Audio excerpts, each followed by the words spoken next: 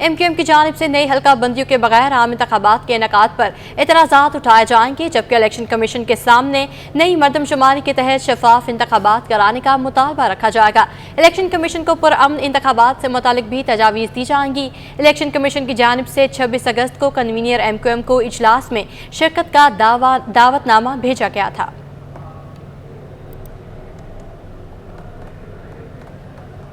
دفاعی چیمپئن رابدہ کے ناصر اقبال نے دوسرا all Pakistan chief of naval staff squash tournament جیت لیا۔ فائنل میں یک طرفہ مقابلے کے بعد سوئی نارتھن گیس کے اسرار کنور احمد کو شکست کا سامنا کرنا پڑا۔ مزید بتا رہے ہیں ہمارے نمائندے Javed Iqbal. Chief of naval staff کا دفاع کیا زبردست انداز میں ناصر اقبال نے اور زبردست پرفارمنس دی، ہمارے ساتھ موجود ہیں۔ ناصر، کیا کہیں گے آج کی پرفارمنس؟ ٹائٹل کا زبردست دفاع کیا اور 3-0 سے آؤٹ کلاس کر دیا اپنے اسرار کو۔ جی، سب سے پہلے تو میں اللہ تعالیٰ کا شکر ادا کرنا چاہوں گا، اس کے بعد یہ CNS کا شکریہ ادا کرنا چاہوں گا، کیونکہ اس طرح کے ایونٹ آرگنائز کروا رہے ہیں تو اس سے کافی فائدہ ہوتا ہے ہمارے پلیئرز کو، جتنے بھی پاکستانی نیشنل پلیئرز ہیں ان کو کافی حوصلہ افزائی ملتی ہے۔ اور میں تو یہی کہنا چاہوں گا، ہارڈ لک کہوں گا اسرار کے لیے، کیونکہ وہ ایک کافی لمبے انجری سے واپس آیا ہے، اور امید کرتا ہوں کہ انشاءاللہ اگلا اگر ہمارا فائنل ہوگا تو وہ اس سے بھی اچھا ہوگا، اور اس کے لیے میں گڈ لک کہنا چاہوں گا۔ اور انشاءاللہ میں بھی آگے جتنے بھی ٹورنامنٹس آ رہے ہیں اس کے لیے تیاری ہے، اور انشاءاللہ امید کرتا ہوں کہ اچھی پرفارمنس دوں گا۔ ابھی آپ کا اگلا ٹارگٹ کیا ہے؟ کیا ڈریم دیکھ رہے ہو اپنے آگے؟ کس طرح سے محنت ہوگی؟ محنت تو الحمدللہ جاری ہے۔ میری کچھ انجریز ہوئی تھی لیکن اس کو میں نے ریکور کر دیا ہے، فٹنس پہ بھی کام ہو رہا ہے۔ اگلا نیکسٹ منتھ میرا ایشین گیمز آ رہا ہے جو چائنا میں ہو رہا ہے، تو اس کے لیے تیاری ہے۔ اس کے بعد انٹرنیشنل ٹورنامنٹس ہیں، تو انشاءاللہ زیادہ ٹائم نہیں لگے گا، بہت ہی کم ٹائم لگے گا انشاءاللہ۔ اسی طرح ٹورنامنٹس ہمیں ملتے رہیں تو انشاءاللہ پاکستان کا جو کھویا ہوا مقام ہے وہ انشاءاللہ ضرور حاصل کریں گے۔ اپنے ادارے کے بارے میں کہیں گے، جس ادارے سے آپ کھیلتے ہیں وہ آپ کو سپورٹ کرتا ہے؟ جی، سب سے پہلے تو میں وابڈا جو ہمارا جو پاکستان وابڈا ہے ان کا میں بہت زیادہ شکریہ ادا کرنا چاہوں گا، کیونکہ ہر ٹائم میں انہوں نے ہمارا ساتھ دیا ہے، ہمیں سپورٹ کیا ہے، تو میں ان کا بہت شکریہ ادا کرنا چاہوں گا۔ اور دوسری بات یہ کہ مطلب میں تو کہنا چاہتا ہوں کہ بہت سے اس طرح کے پلیئر ہیں جن کو سپورٹ نہیں تھی، لیکن جس طرح جو ڈپارٹمنٹ ہے، جو ہمارا ڈپارٹمنٹ ہے، انہوں نے کافی سپورٹ کیا، تو اس کا میں بہت شکریہ ادا کرنا چاہوں گا۔ بہت شکریہ، تھینک یو۔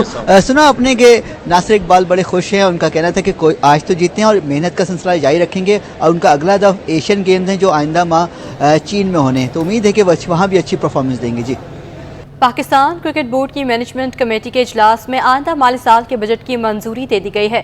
ویل چیئر اور بلائنڈ کرکٹ ایسوسی ایشنز کے لیے 70 لاکھ کی گرانٹ کو منظور کر لیا گیا۔ پاکستان کرکٹ بورڈ کی مینجمنٹ کمیٹی کا دوسرا اجلاس چیئرمین ذکا اشرف کی زیر صدارت کراچی میں ہوا۔ کمیٹی کے 10 میں سے 2 ارکان مصطفیٰ رمدے اور ذوالفقار ملک نے اجلاس میں آن لائن شرکت کی۔ ارکان نے متفقہ طور پر پاکستان کرکٹ بورڈ کے مالی سال 2023 اور 24 کا بجٹ منظور کر لیا۔ چیئرمین ذکا اشرف نے ارکان کو ICC کے حالیہ اجلاس میں اپنی شرکت کے بارے میں تفصیلات سے آگاہ کیا۔ مینجمنٹ کمیٹی نے ویل چیئر کرکٹ ایسوسی ایشن اور بلائنڈ کرکٹ ایسوسی ایشن کے لیے 70 لاکھ روپے کی گرانٹ کی منظوری دی۔ کمیٹی نے فیصلہ کیا کہ مختلف اسٹیڈیمز کے سٹینڈرز میں کرسیاں نصب کی جائیں۔ بات کریں موسم کے حوالے سے اور آپ کو بتائیں کہ سورج اور بادلوں کی آنکھ مچولی جاری ہے۔ ٹھنڈی ہوائیں، سمندر کی لہروں کا شور اور چھٹی کا دن، کراچی والوں نے سنڈے کو فن ڈے بنانے کے لیے سی ویو کا رخ کر لیا۔ آئمہ خان کی رپورٹ۔ دلکش موسم اور ساتھ میں چھٹی کا دن، کراچی والے موج مستی کرنے کے لیے سی ویو پہنچ گئے۔ ساحل پر ٹھنڈی لہروں سے کھیلنے کے ساتھ ساتھ کسی نے اونٹ کی سواری کی تو کوئی کنارے پر بیٹھ کر موسم کا مزہ لیتا رہا۔ بچہ پارٹی بھی کسی سے پیچھے نہیں، دل کھول کر ہلا گلا کیا۔ میں اپنی فیملی کے ساتھ آیا ہوں اور میری مسز ہے، میری بیٹی ہے، اور آج سنڈے تھا، ہم نے کہا چلیں وہاں دیکھ لیتے ہیں، تھوڑا انجوائے کر لیتے ہیں، تھوڑا سا آ کے آدمی ریلیکس ہو جاتا ہے اور کچھ نہیں ہوتا۔ شہر قائد میں اتوار کی چھٹی کی مناسبت سے دیگر تفریح مقامات پر بھی شہریوں کا رش رہا۔ کیمرہ مین عثمان کے ساتھ آئمہ خان، سٹی 21۔ اسی کے ساتھ نیوز اسٹوڈیو سے فی الوقت اتنا۔